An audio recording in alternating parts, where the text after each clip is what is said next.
Hi everyone, I just thought I'd do a quick video on hair loss after pregnancy. A few people have asked and mine has just started falling out, so I thought now would be a good time to do it. So I'm just going to talk a bit about, the hair growth cycle and what we can do to try and disguise it and get through it, really.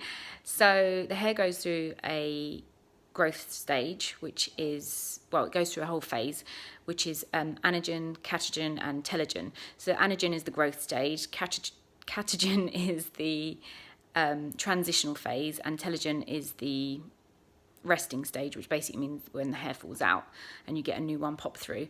So when this cycle gets disturbed, that is when, after you can have, it gets disturbed during pregnancy by hormones, but it can also be disturbed by different things, diet and, if you've had a shock like a death or something like that, and, you can get it, or extreme stress and stuff like that, depression and different things, illness, lots of different things. So when it gets disturbed though during pregnancy, it tends to not fall out quite as much, and you find your hair's a bit thicker, and it's lovely during pregnancy.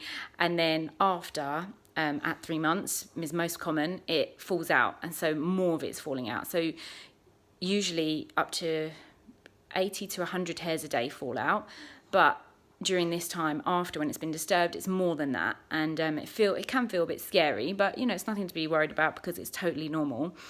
And for us women, unfortunately, it seems to be around the hairline. So as you can see here, mine is particularly bad at the moment. Like, I've almost got 2 bald patches this side, and the other side isn't quite as bad yet. Here it is, but not down here, not just yet anyway. So as you can see, I've cut in this sort of like fringe type thing just to try and disguise it, and I think it's working quite well. So we just, it starts at 3 months, can last up to a year. Anything after that isn't really that normal. So if it is still going on after that, then maybe have a visit to the doctor and just check it's not your iron levels or something like that. So things to help. So I've cut in a fringe, a longish fringe, because I think if I cut a full one, I just wouldn't have the time to do it. So yeah, I've cut a longish fringe in. Sorry, my hair's just been washed and rough dried. And I think it helps a lot, especially when I'm tying it up, because if I was to tie this up in a normal mum bun and just put it all back, I just feel like I look bald. So now with this fringe, it just disguises it. And a couple of products which are saving me right now.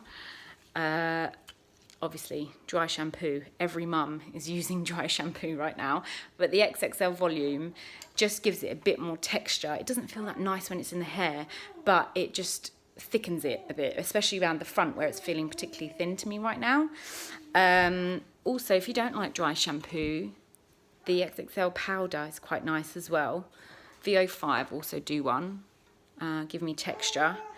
So if you're not keen on dry shampoo, these are pretty good. And then also I am using macadamia oil when I blow dry it, just to protect it. But also the Wow Dream Coat is great, because when I will use this and I will style my hair, probably just with GHDs, do a few curls, but they'll last me days. And being a new mum, I don't have time to do my hair that often, so I want it to last as long as possible. And the Wow Dream Coat is just amazing for that. It just keeps the style for so much longer. So it just means I get a few, and with the dry shampoo, I just get a few extra days before I have to think about when I'm going to wash and blow dry my hair at 10 o'clock at night or 6 o'clock in the morning. So yeah, hopefully that helps. If you've got any questions, give me a shout.